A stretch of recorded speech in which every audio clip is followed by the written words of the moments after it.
told your mom, you were talking, I don't know if you guys were having a hard day or what was going on, but you once told your mom, you're like, Mom, you know, when I come back in my next life, I want to be a man. Yeah. And your mom agreed. Do you still feel that same way? No. This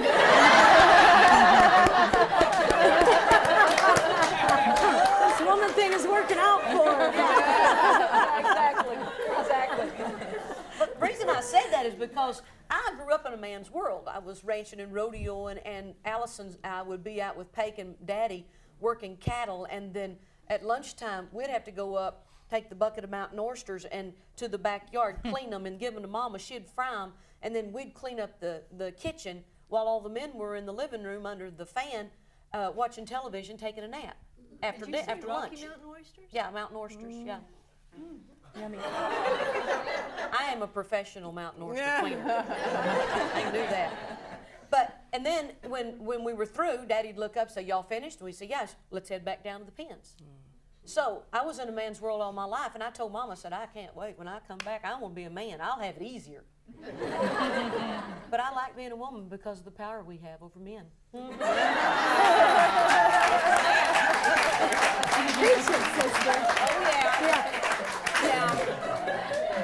I think women are pretty cool. They're neat, they're savvy, they're hard workers, and they're very smart, and they can get the job done. I got to tell you a funny story. Ken Dudney, Barbara Mandrell's husband, told me one time. He said, "Do you want me to tell you the secret of our marriage?" And I said, "Yeah." He said, "You do this and your marriage will last a long time." I said, "Okay, what is it?" And he said, "When Narvel's watching a football game, don't talk to him unless you get in between him and the television and touch him. Wait for eye contact, then speak." All that stuff you're talking about, scheduling and the kids and this and that behind his back, never heard a word. Long marriage. Yeah. Good. We'll remember that. Yep. I think arguably, though, men have an easier time in the appearance department. Oh, without a doubt. We'll be honest here. We're judged on our appearance very much. I remember when you cut your hair for the first time. It was headline news.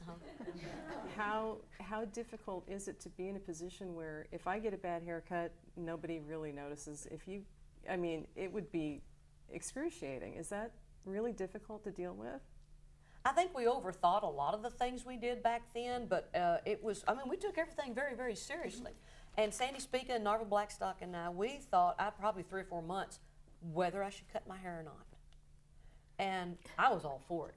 I was for cutting my hair and making a different look. And but we thought, man, the image is everything. And so this is a funny story. In June, Sandy and myself and 3 other ladies went down to Cancun, Mexico for a photo shoot because I had just cut my hair. Went for a photo shoot down in Cancun, Mexico for 4 days and had all these pictures in the can. And from June till CMA in October, I wore wigs. I wore ball caps with wigs out the back, so nobody knew I'd cut my hair. And we made the big reveal on the CMA award show. Magic. I didn't win an award, but I did make the paper the next day. For that one dress you wore, too. Oh, that too. Yeah, that's very important. You got to make the paper the next day. In line with something that was said earlier about evolution, you have to learn to shuck and jive in this business, in the world, if you're going to survive and make it to the other end and still maintain relevancy and have fun doing what you're doing. What is one thing you will absolutely never change, no matter what anybody says? Maybe it could be more than one thing.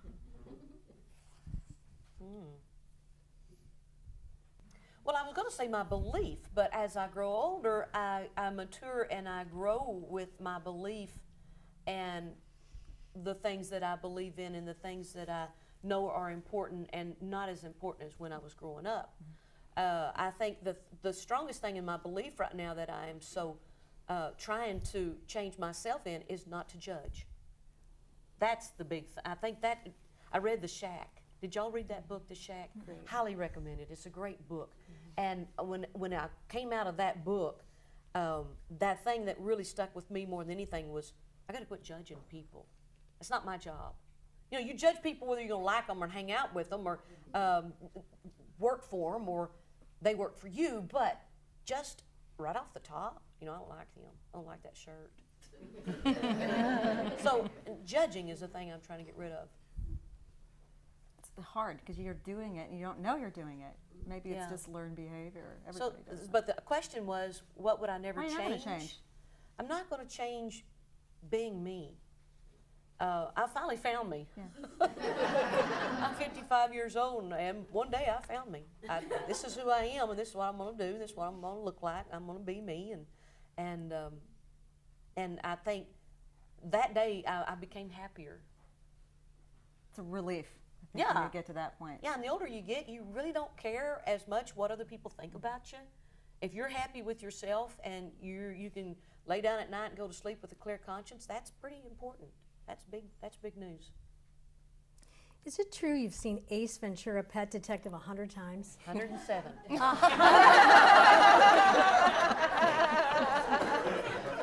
No, but that is one of my favorite movies. I couldn't tell you how many times I've seen it, but Shelby and Autumn, my niece, can pretty much reenact most of the scenes in that movie. And that's 1 and 2. Yeah. Both And movies. what was it about the film that you just get a kick out of it? I like Jim Carrey. Yeah. I think he's hysterical. Dumb and Dumber. I love that movie too. I go really deep in my movies. Very intellectual. Yeah. Yeah.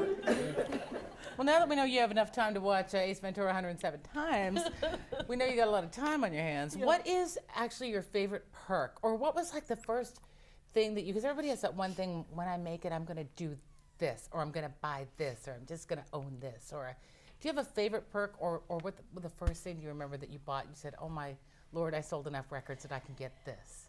Well, I had hand-me-downs all my life, and so I thought, boy, when I make me some money, I get to spend it. I'm going to go get me an outfit that matches. So, you know, when Ultra Suede was really popular when it first came out, I had gone shopping and I found this Ultra Suede skirt, Ultra Suede little jacket, and I had a little silk blouse that went underneath it, and shoes about this high inch, you know, about 4-inch heels, which everybody that knows me now, I'm not going to wear that, and a purse that matched, and I had me a complete outfit, and I wore it twice, and I thought, well, this is the stupidest thing I've ever done. I want all this money for this, and so that's probably one of the first experiences I'm going to spend some money on myself. But the biggest perk for me is last night we had our oldest daughter's birthday party at the house, and Carolyn Berry, she comes to the house and cooks for us, her and her daughter. And they bring the food and they set the table with the flowers and everything, and she cooks and cleans up. That's the greatest perk. I bet, yes.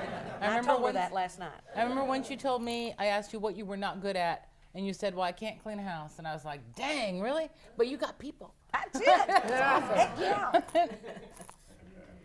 I have another listener question. Okay. We have a listener named Sandy. I think Whitney probably knows Sandy too, who just loves you so much. That's sweet. And she said that she read many years ago that you said you were not comfortable being a role model and you didn't want to be a role model, but you are for so many people who look up to you. How do you feel about that now? Are you still uncomfortable with that? No. Or? No, I accept that responsibility. I take it very seriously. When we were playing basketball, I started when I was in the 5th grade playing basketball, and I lived and breathed for basketball. And there was a little saying in our dressing room. It says, "Be careful what you do, little eyes are watching." So I knew from a very early age that if you are doing anything in the limelight, and we were on the basketball court, 3rd graders watched us. And so whatever we did and however we reacted to a situation on the ball court, those little eyes were watching us. And then when they get on the ball court, when they get on the 5th grade, maybe they'll do the same thing we do. So the way we reacted was always in a positive way, hopefully that they would in turn do the same. Wow. And that's gone with me forever.